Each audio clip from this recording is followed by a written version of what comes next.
Good morning students. आज मैं हिंदी व्याकरण का पाठ 6 उपसर्ग पाठ पढ़ाने जा रही हूँ। उपसर्ग को इंग्लिश में प्रीफिक्स भी कहते हैं।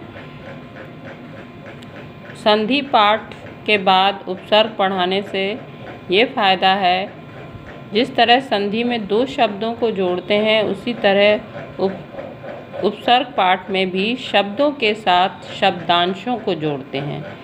शब्दांश, वैसे तो शब्दांशों का अपना कोई अर्थ विशेष नहीं होता है, लेकिन जब ये किसी शब्द के साथ जुड़ जाते हैं तो उस शब्द को अर्थ में विशेष परिवर्तन ला देते हैं, उस शब्द को विशेष बना देते हैं। जैसे ऊपर के उदाहरण में देखिए, गुण शब्द है और कर्म है।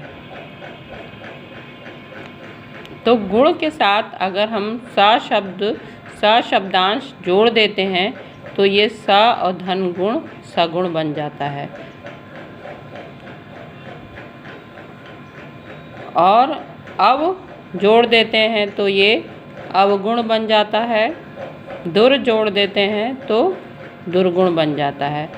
वैसे गुण कोई व्यक्ति की विशेषता या क्वालिटी को कहते हैं, और सा जोड़ने से सगुण यानी अच्छा गुण, उसमें वो गुणों से युक्त है, गुण सहित है या उसमें अच्छा गुण है। सा का मतलब अच्छा या युक्त होता है। अवगुण, अव का मतलब होता है बुरा या रहित। तो अवगुण जो गुणों से रहित है या जिसमें कोई बुरा गुण है। दुर माने होता है बुरा और गुण माने गुण, तो दुर्गुण बुरे गुण वाला।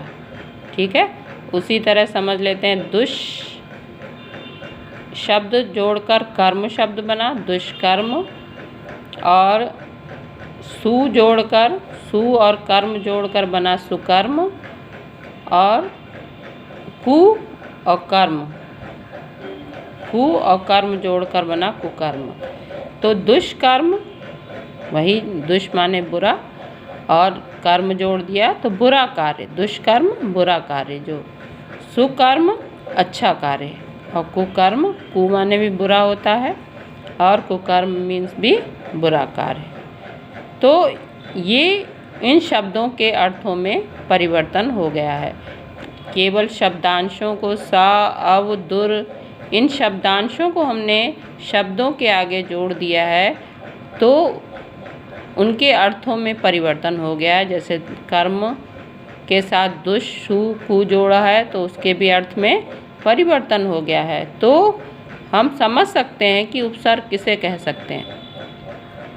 कहते हैं उपसर्ग की परिभाषा अगर हम समझना चाहें तो वे शब्दांश जो मूल शब्द के पूर्व में जुड़कर, पूर्व मतलब पहले, जो मूल शब्द के पहले जुड़कर उसके अर्थ में विशेषता या परिवर्तन ला देते हैं, उन्हें उपसर्ग कहते हैं।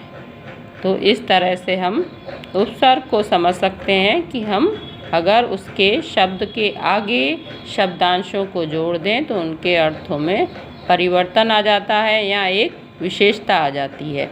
उपसर्ग की क्या विशेषताएं हैं, अगर हमें इन्हें बताना हो तो हम कह सकते हैं इन्हें स्वतंत्र रूप से प्रयोग नहीं किया जाता है। उपसर्गों को स्वतंत्र रूप से प्रयोग नहीं किया जा सकता, क्योंकि सा लिख दोगे तो उसका कोई अर्थ नहीं होगा, अव लिख दोगे तो भी उसका कोई अर्थ नहीं होगा, दुर लिख दोगे तो भी उसका कोई अर्थ नहीं होगा। लेकिन सगुण, अवगुण, दुर्गुण, अगर इन शब्दों का प्रयोग हम शब्दांश गुण शब्द में ये शब्दांश सा, अव और दुर लगाकर करते हैं तो सगुण, अवगुण और दुर्गुण शब्दों का अर्थ होता है। तो उपसर्ग की विशेषताएं अगर हम देखें तो इन्हें स्वतंत्र रूप से प्रयोग नहीं किया जा सकता है, और ये शब्दों के पहले लगकर, उपसर्ग जो है हमेशा शब्दों से पहले लगकर उनका अर्थ बदल देते हैं। तो ये उपसर्ग की विशेषताएं हैं कि वो शब्दों के बाद नहीं लगते हैं, शब्दों के पहले ही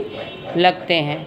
तो वे शब्दांश जो किसी मूल शब्द के पहले जुड़कर उसके अर्थ में विशेषता या परिवर्तन ला देते हैं, उन्हें हम उपसर्ग कहते हैं।